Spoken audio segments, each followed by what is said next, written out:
ನಮಸ್ತೆ. ನಾನು ಸವಿವಾಣಿ ಚಾನಲಿಂದ ವಾಣಿ. ಸವಿವಾಣಿ ಚಾನಲ್ಗೆ ಎಲ್ರಿಗೂ ಸ್ವಾಗತ. ಆಯಾಸವನ್ನು ಪರಿಹಾರ ಮಾಡುವಂತ ತುಂಬಾನೇ ಟೇಸ್ಟಿಯಾದಂಥ ಗಸಗಸೆ ಪಾಯಸದ ರೆಸಿಪಿನ ಇವತ್ತು ನೋಡೋಣ. ಗಸಗಸೆ ಪಾಯಸ ಮಾಡೋದಕ್ಕೆ ನಾನು ಮೊದಲು 2 ಸ್ಪೂನ್ ಅಕ್ಕಿ ಹುರಿದುಕೊಳ್ತಾ ಇದ್ದೀನಿ. ಮೀಡಿಯಂ ಫ್ಲೇಮಲ್ಲಿ ಹುರ್ಕೋಬೇಕು. ಅಕ್ಕಿ ಸ್ವಲ್ಪ ಕಲರ್ ಚೇಂಜ್ ಆಗಿ ಬೆಳ್ಳಗೆ ಆಗುತ್ತೆ ಮತ್ತು ಗಮ್ಮಂತ ಸ್ಮೆಲ್ ಬರುತ್ತೆ, ಅಲ್ಲಿವರೆಗೂ ಹುರ್ಕೋಬೇಕು. 5-6 ಬಾದಾಮಿ ಮತ್ತು 5-6 ಗೋಡಂಬಿನ ಹುರಿದುಕೊಳ್ತಾ ಇದ್ದೀನಿ. ಬಾದಾಮಿ ಸಿಪ್ಪೆ ಸ್ವಲ್ಪ ಚಿಟ್ಪಟ ಅಂತ ಸಿಡಿಯುತ್ತೆ, ಸ್ವಲ್ಪ ಕೆಂಪಗಾಗುತ್ತೆ, ಅಲ್ಲಿವರೆಗೂ ಹುರ್ಕೋಬೇಕು. ಬಾದಾಮಿ ಮತ್ತು ಗೋಡಂಬಿನ ಸಪರೇಟ್ ಬೌಲ್ಗೆ ಹಾಕೋಬೇಕು, ಅಕ್ಕಿ ಜೊತೆ ಹಾಕೋಬಾರ್ದು. 1 ಸ್ಪೂನ್ ಗಸಗಸೆನ ಹುರಿದುಕೊಳ್ತಾ ಇದ್ದೀನಿ. ಗಸಗಸೆ ಹುರಿಬೇಕಾದ್ರೆ ಸ್ಟವ್ನ ಪೂರ್ತಿ ಸಣ್ಣ ಉರಿನಲ್ಲಿ ಇಟ್ಟಿರಬೇಕು. ಗಸಗಸೆ ತುಂಬಾ ಸಣ್ಣದಾಗಿ ಇರೋದ್ರಿಂದ ಹಾಕಿದ ತಕ್ಷಣನೇ ಚಿಟ್ಪಟ ಅನ್ನೋದಕ್ಕೆ ಶುರುವಾಗುತ್ತೆ. ಚಿಟ್ಪಟ ಅಂದ ತಕ್ಷಣ ಗಸಗಸೆನ ಅಕ್ಕಿ ಜೊತೆ ಸೇರಿಸ್ಕೋಬೇಕು. ಸ್ವಲ್ಪ ತಡ ಮಾಡಿದ್ರು ಗಸಗಸೆ ಸೀದೋಗ್ಬಿಡುತ್ತೆ.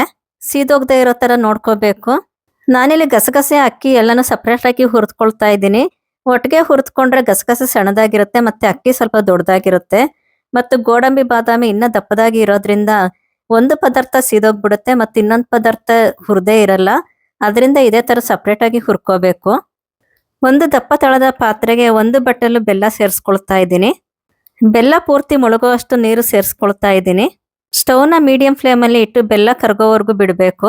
ಹುರಿದಿರೋ ಪದಾರ್ಥಗಳೆಲ್ಲ ಪೂರ್ತಿ ತಣ್ಣಗಾಗಕ್ಕೆ ಬಿಡಬೇಕು. ಅಕ್ಕಿ ಮತ್ತು ಗಸಗಸೆನ ಪೂರ್ತಿ ನುಣ್ಣಗೆ ಮಿಕ್ಸಿ ಮಾಡ್ಕೋಬೇಕು. ಸಣ್ಣದಾಗಿರೋ ಜಾರ್ನ ತಗೊಂಡ್ರೆ ಚೆನ್ನಾಗಿ ಪುಡಿ ಆಗುತ್ತೆ.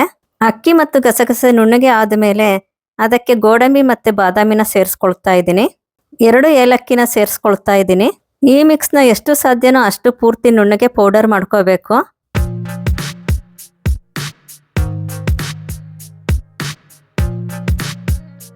ಈ ಪೌಡರ್ನ ಸ್ಪೂನಿಂದ ಮಿಕ್ಸ್ ಮಾಡಿ ಮತ್ತೆ ಮಿಕ್ಸಿ ಮಾಡ್ಕೋಬೇಕು. ಆವಾಗ ಚೆನ್ನಾಗಿ ನುಣ್ಣಗೆ ಆಗುತ್ತೆ.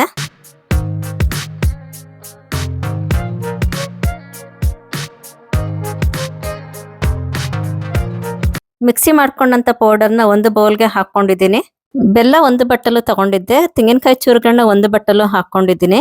ತೆಂಗಿನಕಾಯಿ ಚೂರಲ್ಲಿ ಕಪ್ಪು ಬಣ್ಣನ ತೆಗೆದು ಬರೀ ಬೆಳ್ಳಗಿರೋಂಥ ಭಾಗ ಮಾತ್ರ ತಗೊಂಡಿದ್ದೀನಿ. ಹಸಿ ತೆಂಗಿನಕಾಯಿನ ಮಿಕ್ಸಿ ಮಾಡ್ಕೊಂಡ್ಮೇಲೆ ಅದಕ್ಕೆ ಮಿಕ್ಸಿ ಮಾಡಿಟ್ಕೊಂಡಿರೋಂಥ ಪೌಡರ್ನ ಸೇರಿಸ್ಕೊಳ್ತಾ ಇದ್ದೀನಿ. ಮೊದಲು ನೀರು ಹಾಕೊಳ್ದೆ ಮಿಕ್ಸಿ ಮಾಡ್ಕೋಬೇಕು. ಸ್ವಲ್ಪ ನುಣ್ಣಗೆ ಆದ್ಮೇಲೆ ಸ್ವಲ್ಪನೇ ನೀರು ಹಾಕೊಂಡು ಪೂರ್ತಿ ನುಣ್ಣಗೆ ರುಬ್ಕೋಬೇಕು. ಎಷ್ಟು ಸಾಧ್ಯನೋ ಅಷ್ಟು ಪೂರ್ತಿ ನುಣ್ಣಗೆ ರುಬ್ಕೋಬೇಕು.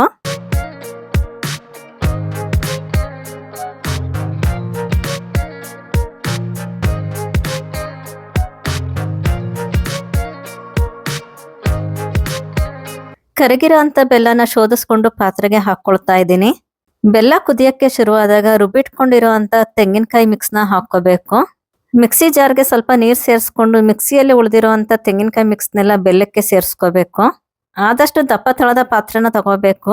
ತೆಳಗಿರೋ ಪಾತ್ರೆ ತಗೊಂಡ್ರೆ ತಳ ಹತ್ಬಿಡುತ್ತೆ. ತೆಂಗಿನಕಾಯಿ ಹಸಿ ವಾಸನೆ ಹೋಗೋವರೆಗೂ ಕುದಿಸ್ಕೋಬೇಕು. ಸ್ವಲ್ಪ ನೀರನ್ನ ಸೇರಿಸ್ಕೊಳ್ತಾ ಇದ್ದೀನಿ. ಗಸಗಸೆ ಪಾಯಸ ತುಂಬಾ ಗಟ್ಟಿಯಾಗಿ ಇರಬಾರ್ದು, ಇಷ್ಟು ತೆಳ್ಳಗೆ ಇರಬೇಕು.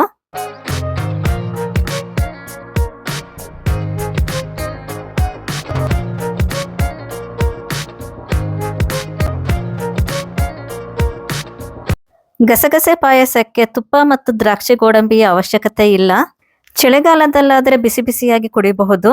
ಬೇಸಿಗೆ ಕಾಲದಲ್ಲಾದ್ರೆ ಸ್ವಲ್ಪ ತಣ್ಣಗೆ ಆರಿದ ಮೇಲೆ ಕುಡಿಬಹುದು. ಬಿಸಿ ಆಗ್ಲಿ ತಣ್ಣಗಾಗ್ಲಿ ಗಸಗಸೆ ಪಾಯಸ ತುಂಬಾನೇ ಟೇಸ್ಟಿಯಾಗಿ ಇರುತ್ತೆ. ನಿಮಗೆ ಈ ರೆಸಿಪಿ ಇಷ್ಟ ಆಗಿದ್ರೆ ಲೈಕ್ ಮಾಡಿ, ಶೇರ್ ಮಾಡಿ ಹಾಗೂ ಸಬ್ಸ್ಕ್ರೈಬ್ ಮಾಡೋದು ಮರಿಬೇಡಿ. ನಮಸ್ತೆ.